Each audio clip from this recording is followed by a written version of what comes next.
الحمدللہ وکفا وسلام علی عبادہ الذین اصطفیٰ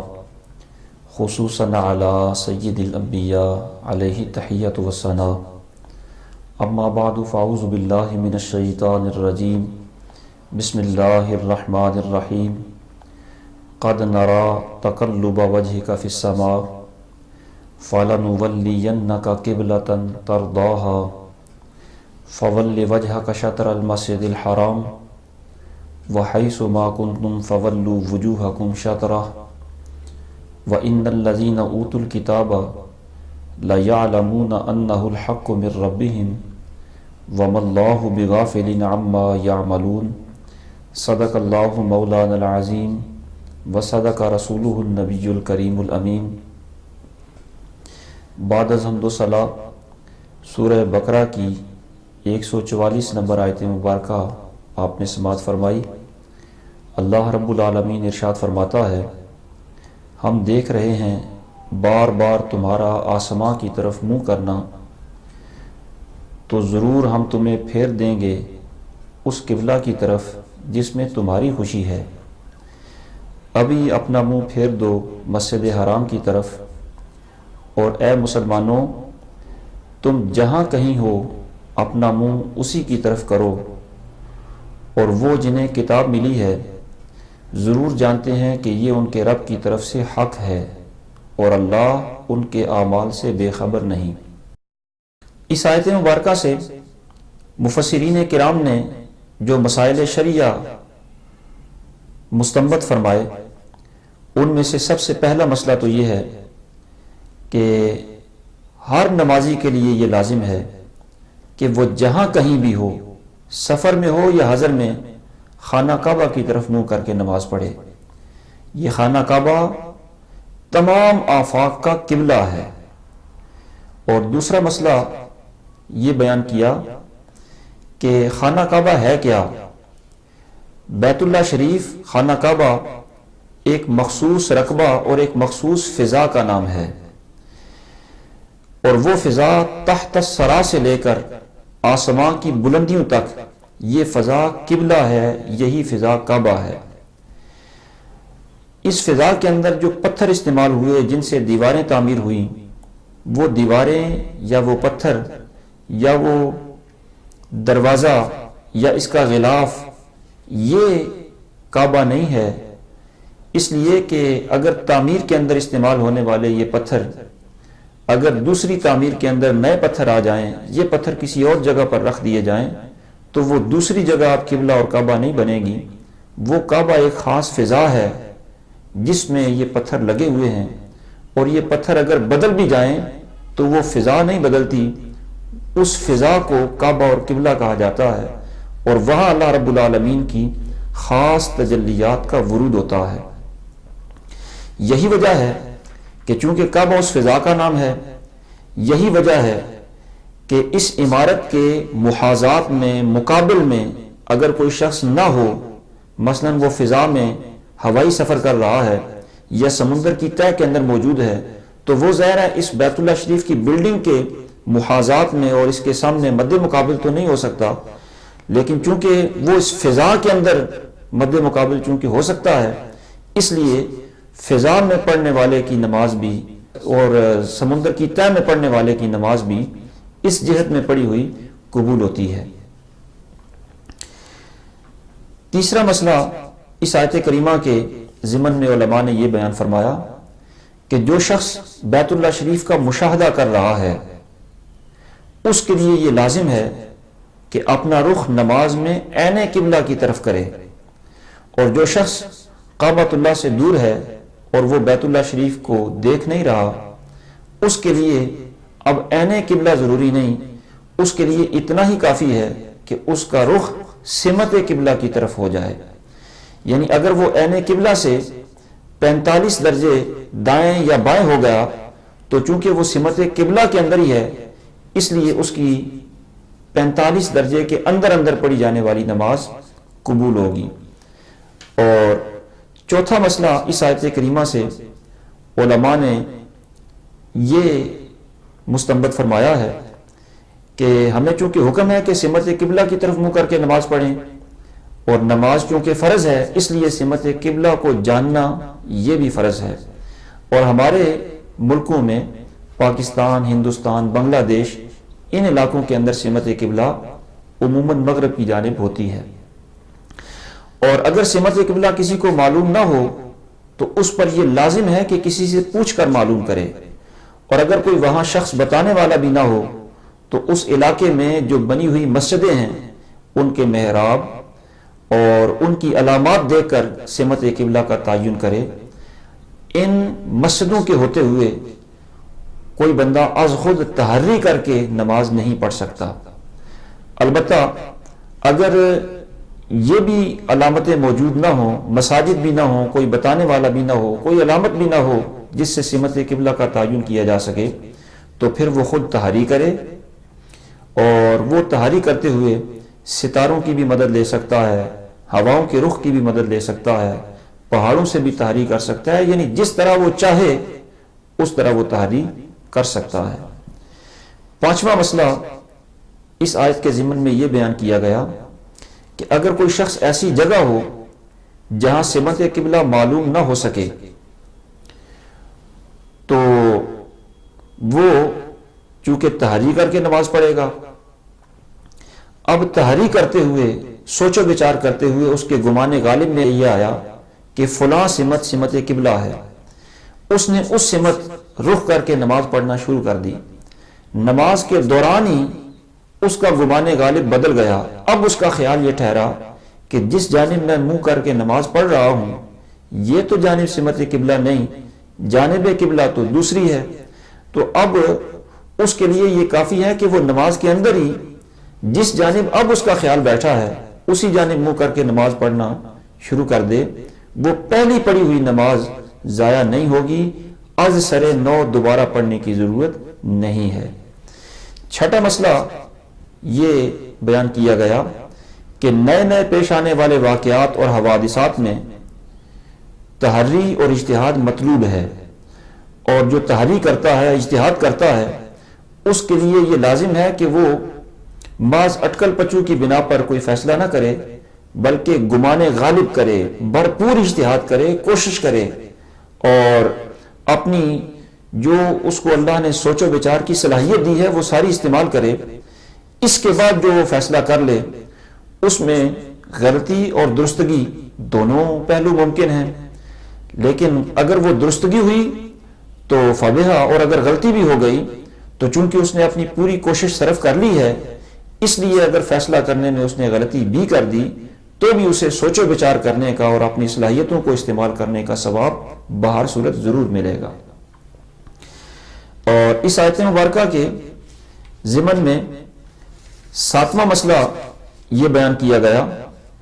کہ اگر مسجد نئی تعمیر کرنی ہو تو نئی مسجد کی تعمیر کے وقت جو اس علاقے میں بنی ہوئی پرانی مسجدیں ہیں ان کے مطابق ستاروں کی مدد سے سمت قبلہ معلوم کر سکتے ہیں۔ سمت قبلہ کے تعین کے لیے مہندس کا ہونا ضروری نہیں، پرانی مسجدیں سمت قبلہ کے تعین کے لیے کافی ہوتی ہیں، اور اگر مہندس بھی ہو تو اس سے بھی سمت قبلہ میں مدد لی جا سکتی ہے۔ یعنی عرض یہ کرنا مقصود ہے کہ صرف مہندس سے ہی سمت قبلہ کا تعین نہیں کیا جاتا،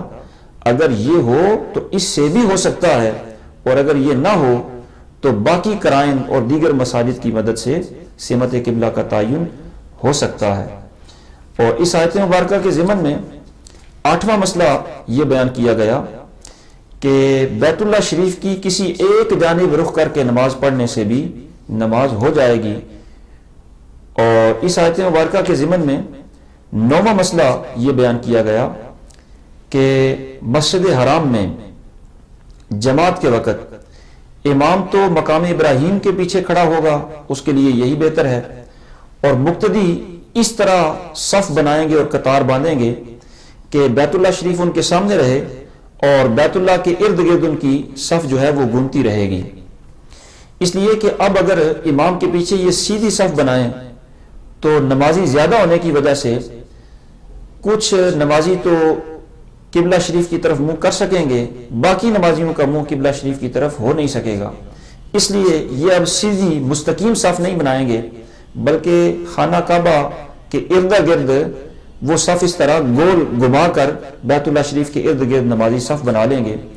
اور یہ صف کی نوعیت صرف مسجد حرام میں ہی ہو سکتی ہے، باقی دنیا کی کسی مسجد میں مستدیر یعنی گول صف نہیں بنے گی، باقی دنیا کی تمام مساجد کے اندر مستقیم صف ہی بنے گی۔ یہ بیت اللہ شریف کا ہی اعزاز ہے کہ وہاں پر مستدیر صف بنتی ہے۔ اور اس آیت کریمہ کے ضمن میں 10واں مسئلہ یہ بیان کیا گیا کہ نمازی نے چونکہ نماز کے اندر قبلہ کی طرف رخ کرنا ہے تو اس کا چہرہ تو قبلہ شریف کی طرف ہوگا، لیکن اس کی نظر جو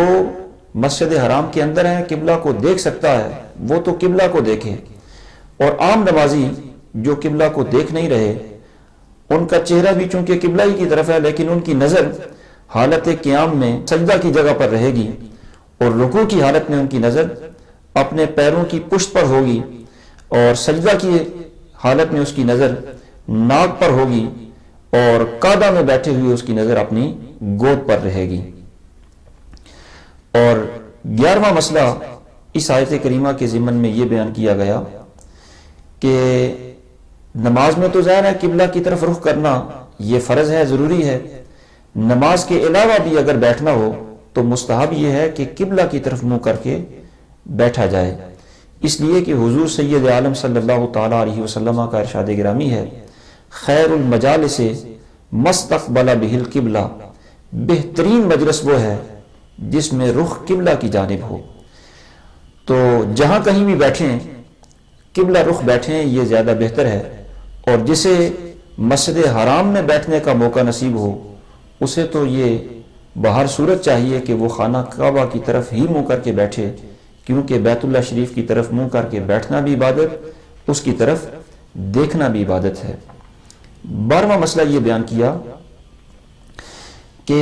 تلاوت قرآن مجید کرتے وقت اور اپنے تمام افعال میں حتیٰ کہ جانور ذبح کرتے وقت اپنا اور جانور کا رخ بھی قبلہ کی طرف کریں، یہ مستحب ہے، حتیٰ کہ اگر کوئی شخص قریب المرگ ہو تو اس قریب المرگ شخص کا رخ بھی قبلہ کی طرف ہی کر دیں، اس میں بہتری ہے، یہ مستحب عمل ہے۔ اور 13واں مسئلہ یہ بیان کیا گیا کہ استقبال قبلہ یعنی نماز میں قبلہ کی طرف رخ کر کے نماز پڑھنا یوں تو فرض ہے، لیکن شریعت کا یہ اصول ہے کہ ہر فرض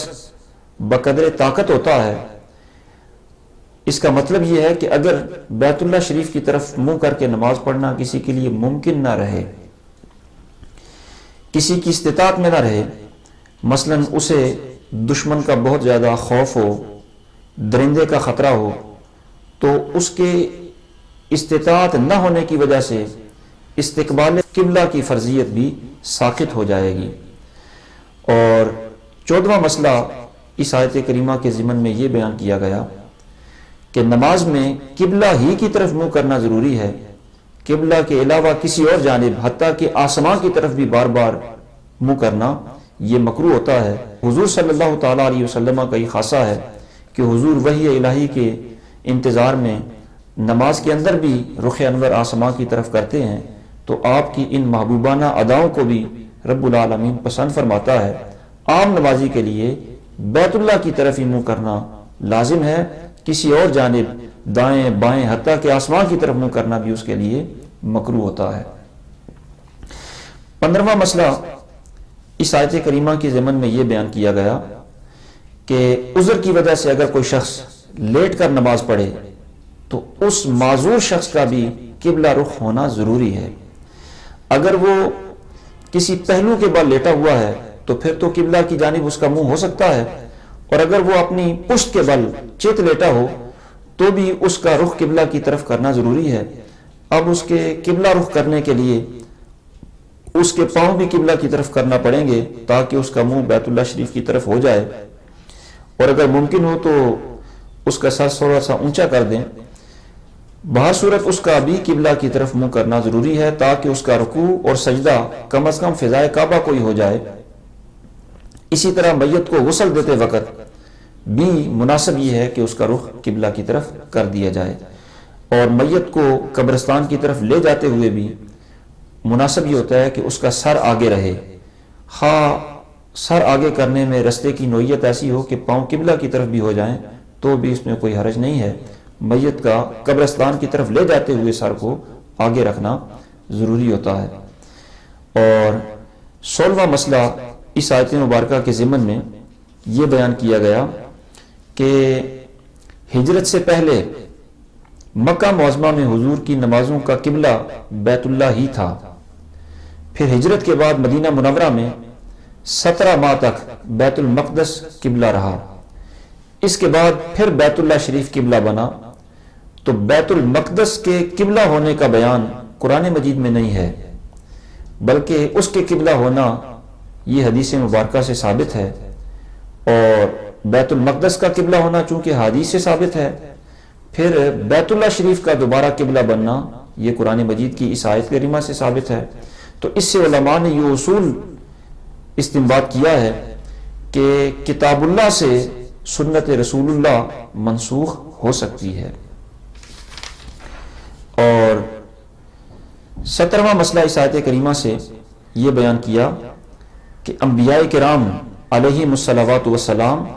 رب العالمین کے اذن کے بعد ہی اس سے سوال کرتے ہیں، اور جب تک اذن نہ ملے اس وقت تک وہ رب العالمین سے سوال کرتے ہی نہیں۔ حضور صلی اللہ تعالیٰ علیہ وسلم چونکہ مقام قرب پر فائز ہیں، بلکہ مقام قرب پر فائز ہونے والوں کے سید و سردار ہیں، اس لیے آپ نے تحویل قبلہ کے لیے بھی رب العالمین کے اذن کے بعد ہی اپنی تمنا کو اور اپنی اس خواہش کو ظاہر فرمایا۔ اور 18واں مسئلہ یہ بیان کیا کہ دنیا میں ہر شے قانون کی پابند ہوتی ہے، لیکن قانون مرضی مصطفیٰ کا پابند ہوتا ہے۔ اور 19واں مسئلہ یہ بیان کیا کہ یہ کعبہ بیت اللہ شریف چونکہ حضور کی رضا کے لیے قبلہ بنا، اور ہم بیت اللہ شریف کی طرف رخ کر کے جو نماز پڑھتے ہیں وہ رب العالمین کی رضا کے حصول کے لیے سارے اعمال حسنہ کرتے ہیں، تو اس کا مطلب یہ ہے کہ ساری دنیا رب العالمین کی رضا کے حصول کے لیے اور رحمت الہی کے حصول کے لیے حضور صلی اللہ تعالیٰ علیہ وسلم کی محتاج ہے۔ جس چیز کو حضور پسند فرما لیں ساری کائنات کو رحمت الہی اس حضور کی پسند میں ملے گی۔ اگر حضور کی پسند کو ترک کر کے کوئی رحمت الہی کا امیدوار ہے تو وہ دھوکے کے اندر مبتلا ہے۔ دعا ہے اللہ رب العالمین ان چند کلمات کو شرف قبولیت عطا فرمائے۔ وما توفیقی الا باللہ۔